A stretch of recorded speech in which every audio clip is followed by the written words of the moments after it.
Okay, well, there are last I counted, Maduro, of course, the incumbent, the candidate for Chavismo, and nine other opposition candidates.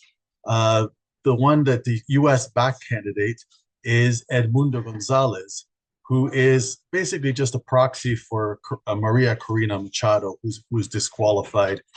She was involved with multiple U.S. backed coup attempts against the Chavista governments, going all the way back to 2002 when she actually signed the infamous Carmona Decree that abolished all of Venezuela's democratic institutions in 2002 for 2 days, and the coup was reversed, fortunately.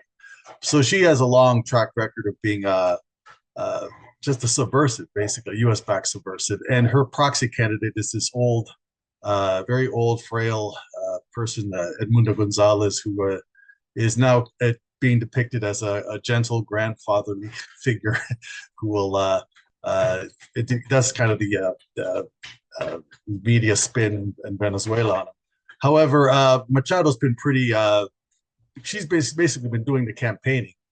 She's traveling all over Venezuela, which is frankly, you think about it, Venezuela is called a dictatorship, and this subversive is free to travel all over Venezuela, campaigning, calling the country a dictatorship. It's pretty remarkable how tolerant Chavismo has always been towards U.S. backed subversives. It's it actually it's something you could almost criticize, except it's obvious why they have to do it. I mean, when you're confronting forces backed by the most powerful gangsters in the world in Washington, then you have to be careful about how you what you do to confront them. So yeah, but she's going all over she's basically floating the law in a way, because she's making clear that, look, vote for Edmundo, but really you're going to get me.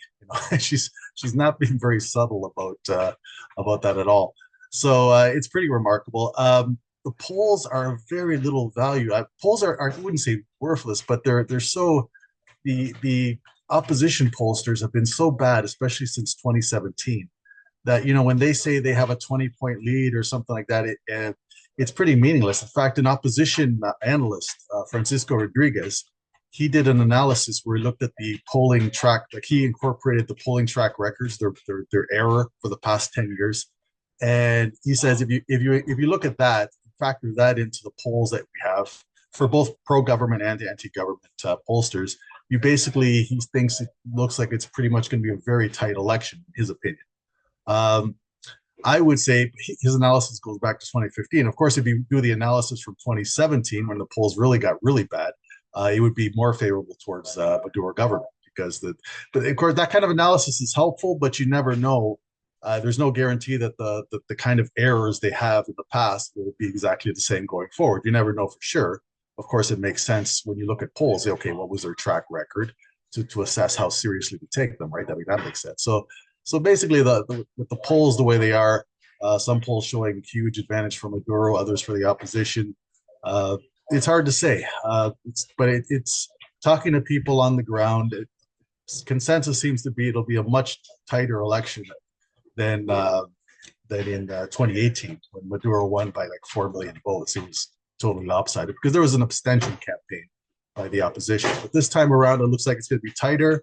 Can't rule out the possibility, like a 1990 Nicaragua scenario, where eventually U.S. sanctions.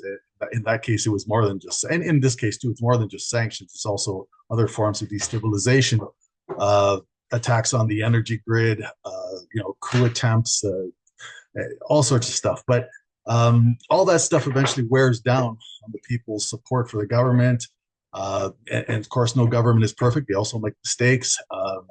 They also have problems with corruption and stuff, like all governments do. So eventually that kind of stuff wears on the people, and eventually exhausts them, and pulls enough people to the side of the opposition. That's what happened in Nicaragua in 1990. So that's obviously kind of the bet they'd like to make for Venezuela this election. I don't know if it's going to work. I suspect not. I think Maduro will prevail, just my hunch.